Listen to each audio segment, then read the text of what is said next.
Alright guys, so we are going to the movies yet again. Yep. Don't we do anything else? No, we do not, as we've established many times before. Yep. We're on our way to the movies. This is a movie that's kind of gotten a weird response. So we are going to see today Chappie. Chappie. We're giving the Alien franchise to this guy. It better be somewhat decent. And that's literally the consensus on Rotten Tomatoes from one critic. The equivalent of a troll on YouTube. Yeah, so anyway, we've been excited to see this movie for a little while. We're not getting our hopes up too high with the reviews, but it might actually turn out to be good. We don't know. Yeah, if anything else, it would be a good chance to just sit back and watch a movie. Yeah, so we're gonna go to the movies. We'll see you guys in a little bit. Bye. Alright guys, we are done with the movie, and it was actually really good. It wasn't bad. It wasn't bad. It wasn't terrible at all. It wasn't really terrible. It wasn't like... I'm not quite sure what a lot of people are saying about it. It's a really good popcorn movie. I wouldn't say... There's really a lot of good stuff to it, and at times it's really cute. Honestly, the only thing I see bad about it is that I don't know if it's got a huge amount of rewatchability. Yeah, it doesn't seem like it's like a movie that you're just gonna pop in like like on a Saturday afternoon or something. It's like if the mood strikes you kind of thing, kind of like Snowpiercer, really. Yeah. Where if the mood strikes you, you're probably gonna watch it like maybe a couple more times in your life, a couple more times if the mood strikes you or something like that.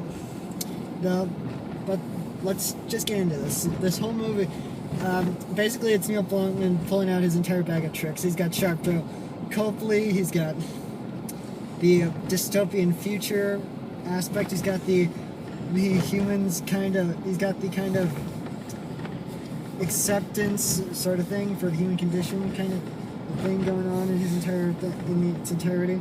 Yeah, it's very good movie. It's not exactly like the deep thoughts that you would expect, that you kind of expect all the time, but that you would expect from a movie that was advertised this way. But it was very fun at times. It was Chappie is probably one of the best characters to come out in a movie this year. To be in a movie this year. So far, yeah. He is fun. He is innocent. He is adorable at times. Dare say adorable.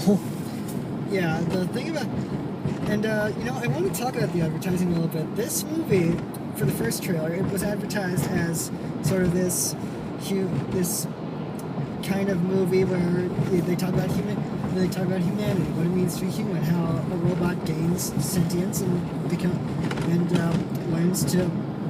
learns like a human to be what it is to be a person. But then when it started getting into TV spots, it started getting kind of advertised as an action movie. And it's a little bit of both. But if you came here thinking that this was a straight action movie, like this is a in fact, there's not even the rebellion thing that they were pitching in the whole thing. Like it's a rebellion, and Dev Patel and a bunch of gangsters are stealing and a bunch of street urchins are stealing the robot and building it up to take over the empire or anything like that. No, it's not. There is no resistance. So if you're going to the movie thinking that this is going to be a piece about an uprising, about a resistance in a dystopian future, it is not that at all. It is nothing about that. It is very much a fun movie. It's fun. It's got some great moments, and it's actually got really good acting in it. I was a little skeptical about Die at Antwoord, which is a rap duo, a South African rap duo that is in the movie. They're fans of Neil Blomkamp's work, and I was a little skeptical because musicians can be hit or miss when it comes to acting. Like with Eminem, he was good. Eminem, great. Kelly Clarkson, no. Yeah. So they surprised me a little bit. They're not going to win an Oscar by any means, but it's serviceable. The whole acting is serviceable from everyone. Dev Patel saved himself from The Last Airbender. I gotta say that. Even though he was was one probably of the few actors who was actually trying. Even in though, The Last Airbender. even though he was the best part of that movie, He was one of the few actors actually trying. and probably the best scene from that movie was just the scene of him and Iroh in the village doing the expositional stuff. It had the best acting and the best dialogue and all that. But we're off topic. Off topic. Hugh Jackman, he did well. He didn't hide his accent for this one. He went full Australian. Kind of brought up the question, what the hell is an Australian man doing in South Africa? But you know, he was a very good villain, and and all of this together was great for Hugh Jackman. He was good in this movie. It is a very different character than what people are usually used to seeing him as. And then Sigourney Weaver was barely in it. So we don't really need to talk about her.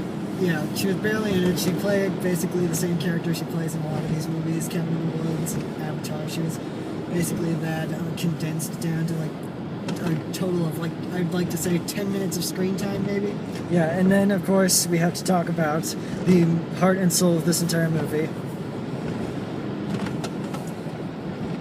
You forgot how to pronounce his name, didn't you? I forgot.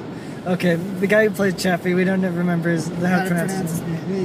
It's a really complicated name. He is sorry in advance so much. But he is amazing in this movie.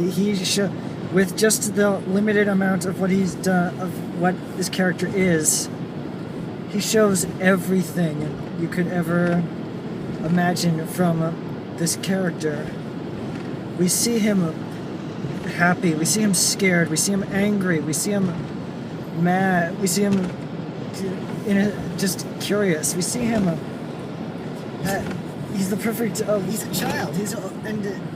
Hats off to Neil Blomkamp and his writing partner for writing this particular character, because he needs to be childlike. He needed to be childlike, and they did. We got a second, so Screw it. Just screw it. Links in the description. Don't leave these spoilers unless you're a Nazi. Bye. Bye.